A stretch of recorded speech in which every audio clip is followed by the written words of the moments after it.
I know we're not 6 foot apart. I'll be cold. Everybody back there ready? Are you ready yet? Yes, I'm ready. Everybody else okay? Appreciate y'all coming very much. Yeah, thank you very much for such short notice of being here, but we're really excited. For the last, I guess, couple of months, our president, Mike Boyd, and I have met with Mayor Gunner, and we have been, we're so blessed to live in San Angelo and have such city officials and our judge that's behind us in knowing the importance of the stock show and rodeo. And after looking at all the variables that we've had, going on with this pandemic, our mission statement has always been to educate youth and to preserve Western heritage. And we felt like last night as a board, we had a board decision on moving the rodeo to April. With that will be our midway as well. We're looking at dates of April 9th through the 24th. So when you move your rodeo, we're going to have the carnival. We're going to hopefully have the beer barn. We're going to have the wine tent. We're going to have our creative arts. It just spreads us out a little bit when you separate the livestock show away from the rodeo, just with having people out here all at once. At the same time, the option of canceling our stock show and our rodeo just is not in, it's not an option for us. We know that the town is in need of the economic impact that we know the stock show and rodeo does. Most of that impact comes from our stock show exhibitors and their families that come into town. So we've had the option, in 2010, we did an economic impact study that the city did, and it was a little over $30 million that gets impacted into our town at that time. And I know that the hotels and the restaurants and our shops are looking forward to that time every year. And last year, we were very fortunate to beat COVID by about 3 weeks, and we had our biggest year ever last year. And after looking at everything on how can we have a safe environment for these stock show kids, it was voted that we spread our stock show out during that time of February. Like, for instance, we would normally show more than one species at one time, possibly have the lambs and goats in the barn at one time and show them at the same time. And that was basically just for our convenience to our exhibitors that show multiple species. But obviously that isn't a good idea at this point in time of having everybody here all at once. So we're going to separate lambs and goats. We're going to separate, have 2 waves of our pig show, our barras. We're going to have 2 waves of our heifer shows.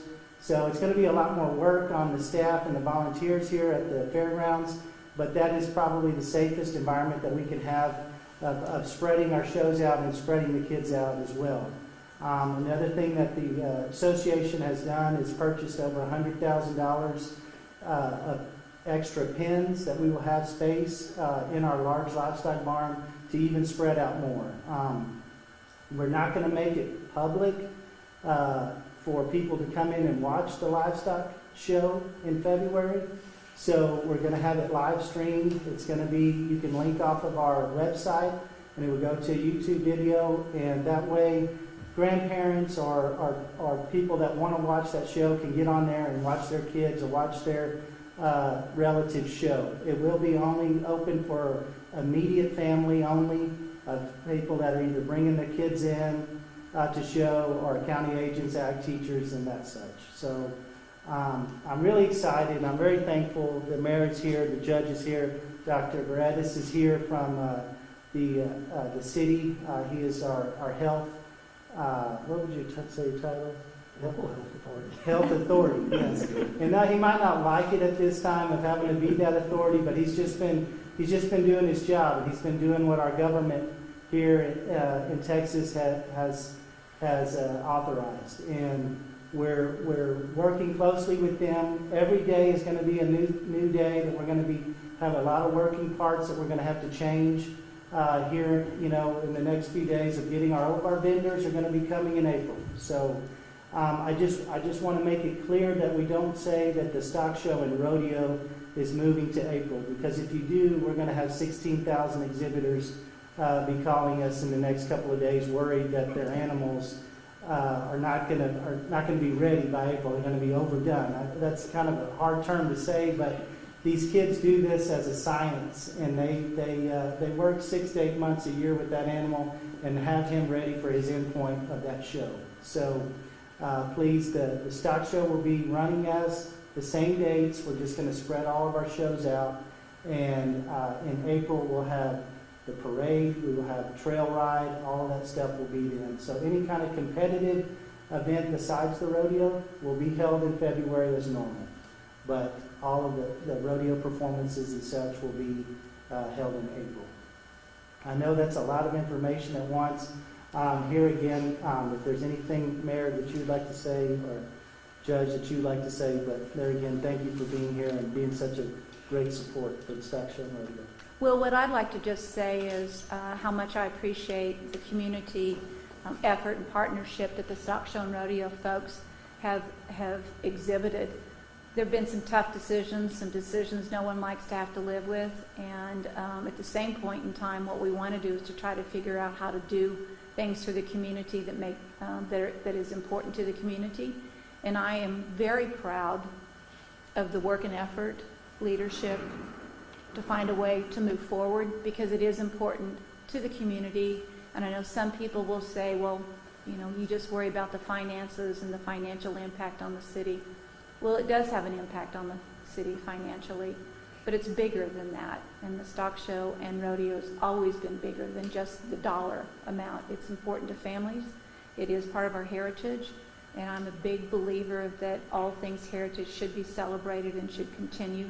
They're too important to us. So thank you for what you're doing. Thank you for your leadership and the time commitment that it's taken to come up with a game plan that I think makes a tremendous amount of sense.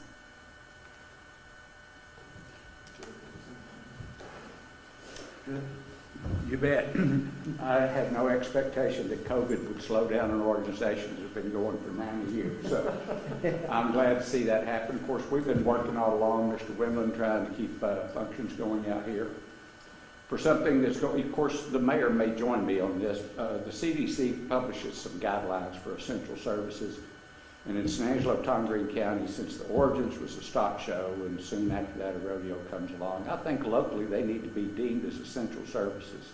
So I'm glad to see them going along. So thank you all for your efforts. I know it's been extremely difficult and tenuous trying to plan this out, but I love the plan, and thank you all for staying committed to it. Thank you. Dr. Willis, you have anything? I know you get called on a lot, but we'd like to hear from you. Yeah, I really quite impressed by them coming up with this plan. The easiest thing would have been to say, let's just skip it. But instead of doing that, they came up with a plan to all the work. I'm really happy with the plan.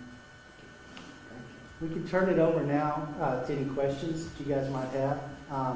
Again, like as we get closer on top, as things open up, as we're hoping and praying that they will, obviously. And once that happens, we will be constantly feeding information through our website and to you guys about tickets if they go on sale, because currently, if we're at 50%, we've already sold that. We have that sold with season ticket holders. So we're praying that things open up and that we're able to, put tickets for sale, in March, first part of March, so that they will be able to be available for the public. Anybody have any questions?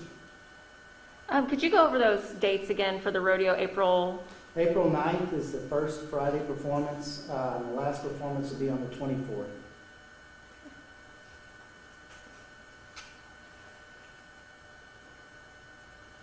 You want to repeat the dates for the livestock? Yeah, the livestock, we have it since we've had to spread it out even more. February 3rd, we will have animals start moving on to the fairgrounds, and they will go all the way through February 21st. And so the carnival will come with the rodeo, not with the livestock. Correct, that's right. Yeah. What was that, February 21st? February 21st will be the last day of the livestock show. And you said that's not open to the public? I'm sorry?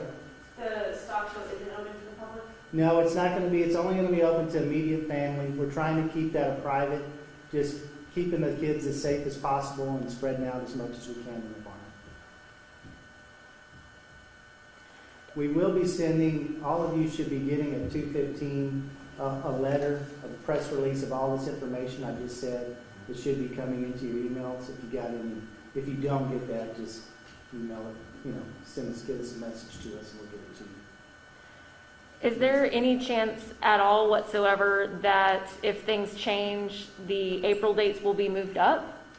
Or will it still stay no matter what? It's so difficult with logistics of getting vendors, getting our carnival operator. He's got other obligations, and even with the Coliseum. We've already had, this morning, 3 people were having to adjust their schedule of that time frame in April. So we're going to stick to that number. And I'm praying things open up, and it's the biggest one ever, and we just kind of want to keep doing it that way. So because you know how it gets, and parking and stuff out here anyway when a regular event, we've pretty much gotten to where we've outgrown the facility and the rodeo at the same time.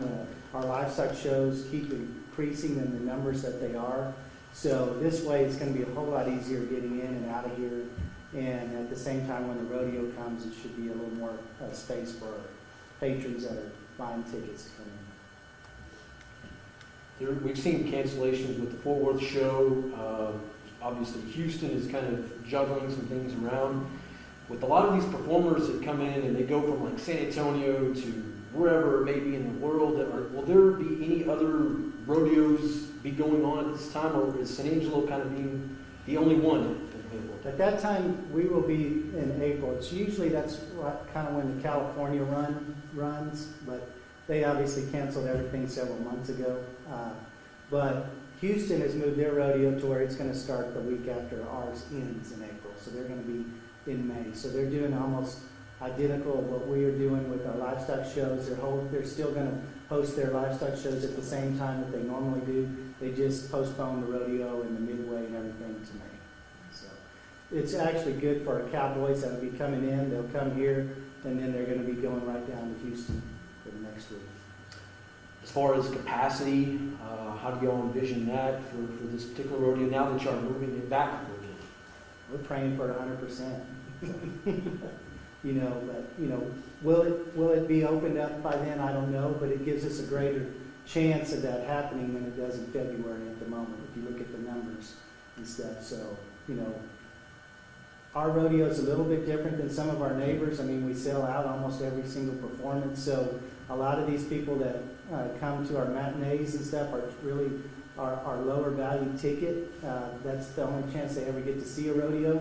And they will buy a ticket and then come into our midway. Well, right now, that's not even possible because we've already had 50% of the tickets sold. So that will give them the opportunity if things do open up. So 50% capacity, that's kind of how it is right now, but it could open up to possibly 100%. Yes, 75 or 100%. Yeah, hopefully. That's Dr. Bredis, your thoughts on that? You're the... I'd love to see it. Yeah, I mean, it's really going to depend on what we're like. With the vaccine, hopefully we'll be in a better place than we are. Does this include the stock show portion of it? Does this include like the ag mechanics, the cook-off, some of those adjacent events? The ag mechanics will be held during February, but the cook-off, anything there's going to be gatherings, that are going to be coming. So the cook-off and the creative arts part where people come in and want to see that, that's all going to be held in April. Can you talk about, obviously it's February and April, but can you talk about what people can expect from a health protocol standpoint? Masks required? Masks will be required for sure right now in February. And when the kids come in, we just came back from Dallas a couple months ago and showed there. But the kids will take off their masks when they're actually out there showing because it's really spread out. But other than that, they're going to be, asked to wear a mask, and there's going to be signs of, practice social distancing and educating them on what COVID actually is on our signs. So that's what we're looking at. And again, it's just going to be for the immediate family, so it's not going to be like a whole flux of, citizens are going to come in to watch that and fill up the, our bleachers and stuff. It's just going to be the showers and their families. If capacity doesn't reach, if we're still at 50% in April, is there some sort of plan in place for streaming rodeo performances, anything like that? Well, we will have, the Cowboy Channel will have us on every single night. We've already done a contract with them. So that will be available to people that don't come to the rodeo. You can watch it live every single night. As far as with the NFR that's going on right now, as far as the end of the year, type of rodeo, will that be impacted by any? I mean, now that this is part of the qualifying for the NFR, will there be any impact of the end of the year rodeo? Well, it'll be even more important if there are rodeos that have been canceled. Our rodeo will be even more important for those guys to come because it all comes down to the dollars that they make, and if they win, it gets them on to be able to where they can go compete at the NFR at the end of the year. So, San Angelo is usually one of the first rodeos. San Antonio is still keeping their rodeo at the same time, so they're going to be in front of us this year instead of behind us. So, but it's obviously going to count just as much, our money. So Cowboys are going to be here. They're going to need the money to get ahead, and then they're also just going to have Houston right beside it. So it's not like the guys that are coming from way up north are going to be down here just for our rodeo and go right back. They could stay down here and go to Houston. Works out good for them. What is the exact the first rodeo of the year? Do y'all know? Do you know what that is? Well, it's going to be San Antonio will be one of the very first ones now.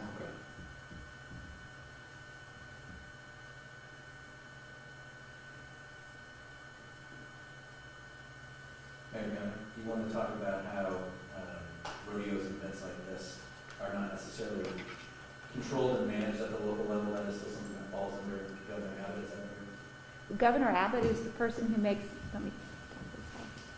certainly Governor Abbott is the person who has dictated through his executive orders all the actions that we are asked to execute. So we're not the decision makers in terms of percentages or what businesses do. On the other hand, it is our responsibility to make sure that we work with all the organizations and events to, if they are allowed, to make sure that they are done in a healthy way and in a way that protects the most amount of people, and so that people will feel very secure attending the events. We don't want life to stop. We want life to go on, but we want it to do it in a healthy manner so that no one worries about attending or the opportunity to create community spread. But Governor Abbott is the one who's dictating all of the actions. He has currently made, with Executive Order 32, allowed the county judge and our public health officials to be making the decisions, so it's no longer in the mayor's hands to execute.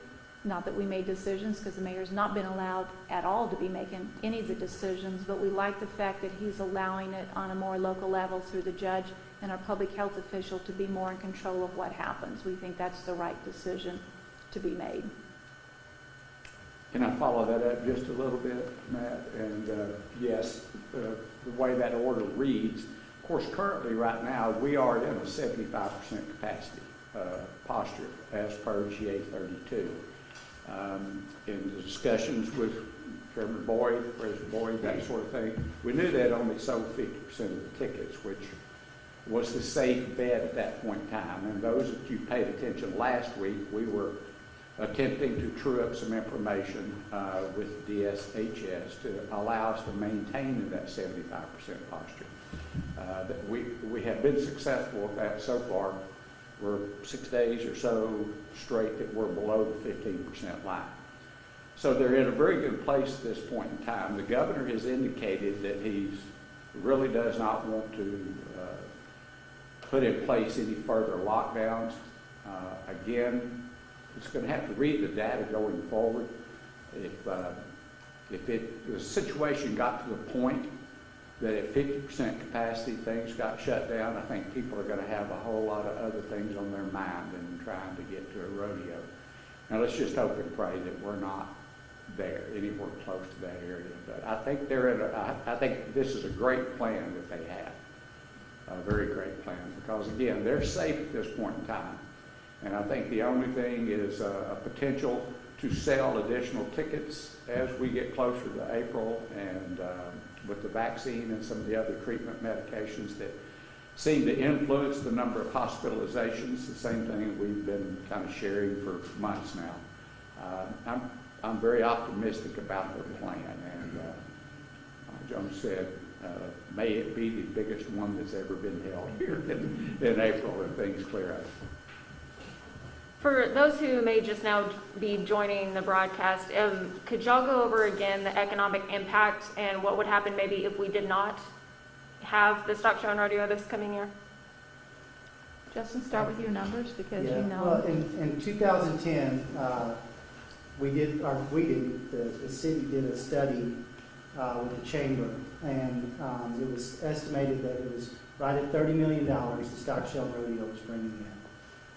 At that point in time, let's just say, most of that comes from our stock show families. We had 10,000 entries. We have 16,000 now. So we've increased that number quite a bit, and I'm sure that the impact to the city has grown as well, but that has not been studied since then. So.